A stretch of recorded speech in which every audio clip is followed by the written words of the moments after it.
Hi, this is a very quick video as a March wrap-up, not wrap-up, mid-month wrap-up, as it's the 15th. I'm doing this before I nip off to work this morning. So I read 6 books this first half of the month, and and one of them I've started on the Women's Prize for Long list, and the only one I've read so far off that list is A Little Trickery by Rosanna Pike. I've almost finished The Artist, so that video will be coming up very soon. We are in Tudor England in the time of Henry VII, and our narrator is a young girl called Tib Ingleby, and it's a very unique narration voice. I wasn't sure whether I was going to like it or not when I first started, but you get drawn into this girl, and she's a terrific narrator. She's witty, she's bawdy, she's warm. Her mother dies in childbirth at the beginning of the novel, so she's left to fend for herself, going across England, stealing here and there, making friends, and trying to avoid being branded with the V.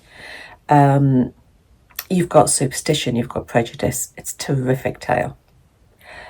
Then I read on the Yoto Carnegie list, and this one has been shortlisted.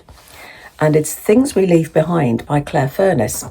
And it's a dystopian novel, but what happens seems to be so close to where we are now.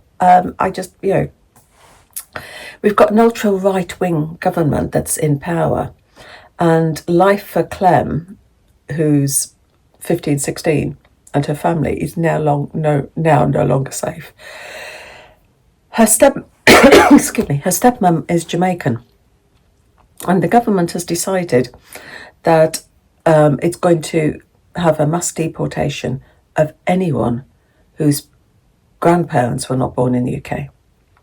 So the time comes when the police arrive for Clem's stepmom, and she's left with her dad and her little half-sister Billy.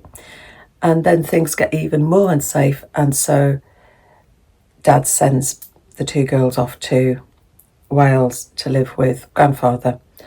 The book is written, Clem is having counselling, and we get stories from Clem about what's happened, the journey to Wales and what happened in Wales, but you're never quite sure whether she's a reliable narrator, whether she's telling the truth or telling stories.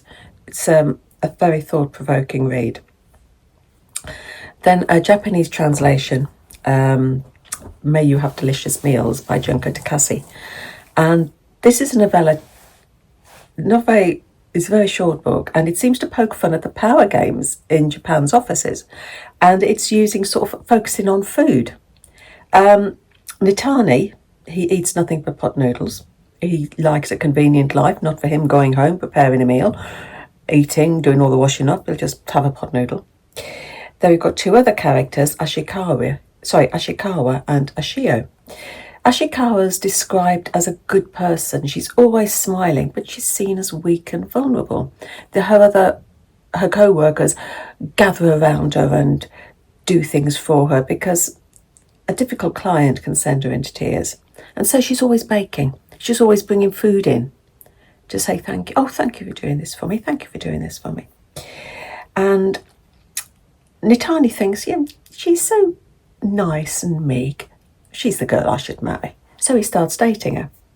Oshio, on the other hand, she's almost the total opposite. She's where Ashikawa seems to be the ideal feminine role.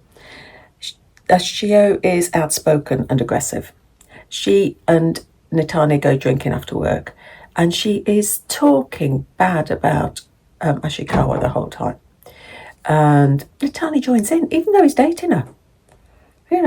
And the culture around food seems very strange because there seems to be a whole ritual about the way you should praise people for when they've brought food in.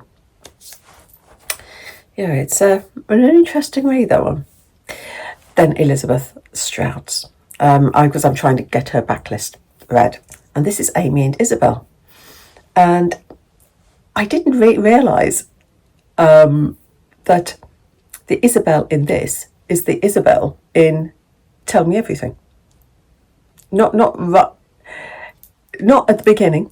Not at the beginning. It didn't twig that I'd met this woman before, sort of. And it's another super tale of a town and its characters.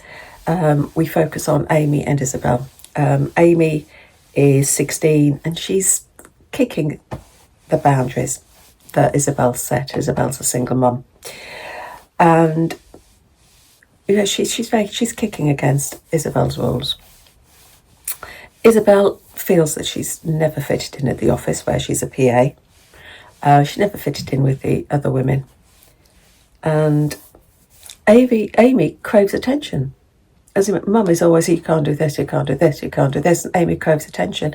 And then a supply teacher arrives at her school, and she gets all the attention she needs. I'll say no more. It's a warm story of the women in the office as well. You've got Fat Bev and Dottie, women with hearts of gold, even though they've got their own problems. And the office dynamics are hilarious at times. And what Elizabeth Strout does brilliantly is she builds your characters bit by bit by bit until you gradually see the whole person. And I love that.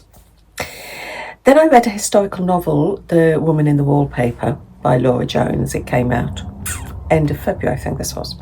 Set in 1780s France, when revolution's in the air. In Marseille, Sophie and Lara live a reasonably comfortable life with their stonemason father and their mother, although rising rents and food shortages are making things difficult. Their father dies tragically, so the three women are forced out and they go to France to work in a wallpaper factory. So they are in France. They go to a village near Paris to work in a wallpaper factory, run by Wilhelm Ubast. And they meet the son, Joseph, and the two girls develop a sort of relationship with him. Sophie's particularly, she sees a connection because she's lost her father and Joseph lost his mother in strange circumstances, which is a mystery that sort of bubbles through the book. But the workers are beginning to clamour for more pay, and Joseph's father decides, right, I'm going to marry him off. And he marries him off to the daughter of an aristocratic family from Paris, Hortense, and she is vile. She is selfish, she's entitled, the workers are struggling to feed themselves and she's buying outfits for her little pampered dog, that sort of woman. And through the points of view of Sophie, Lara and Hortense, you cover sort of the storming of the Bastille and Madame Guillotine, and there's shock, there's suspense, and you've got the idea that the wallpaper that the family produce, Lara, there's little vignettes of scenes, and Lara is convinced that she can see her life in the vignettes, that the vignettes in the wallpaper are changing. So it's quite, that is a lovely debut novel. Then I read another book, One Man Down by Alex Pearl, and this was sent to me by the publisher. And it's a crime novel, but it's not the usual sort of police procedural that I follow. And it's full of boys' humour that is very sort of pre-political correctness because it's set in 1980s. And we're in the world of advertising. And I can remember these ads that they reference. Angus Lovejoy and Brian Finkel. They're the two stars of the GDR advertising agency. And then they meet an old friend after a disastrous presentation. And he invites them to play cricket because their team is one man down. And then you get a tale that encompasses murder, a missing person, and blackmail. And the whole time you've got Angus and Brian with this office banter, the jokes that they feed each other off, the sort of the lad's humour this is. And it's an amusing read. and the twisting queen in this, everything seems to be connected, but it's all sort of twisty. Those are the ones I've read. Yeah, those are the 6 I've read, haven't I? I've read everything. I've talked about everything that I've read. 1, 2, 3, 4, 5, 6. Yeah. So my book of the month, or my book of the first half of the month, at the moment in the lead is the one from the Yoto Carnegie shortlist, The Things We Leave Behind by Claire Furness. It's a dystopian novel that is very, very thought-provoking, and it certainly leaves you thinking. So that's it. I'll go off to work now.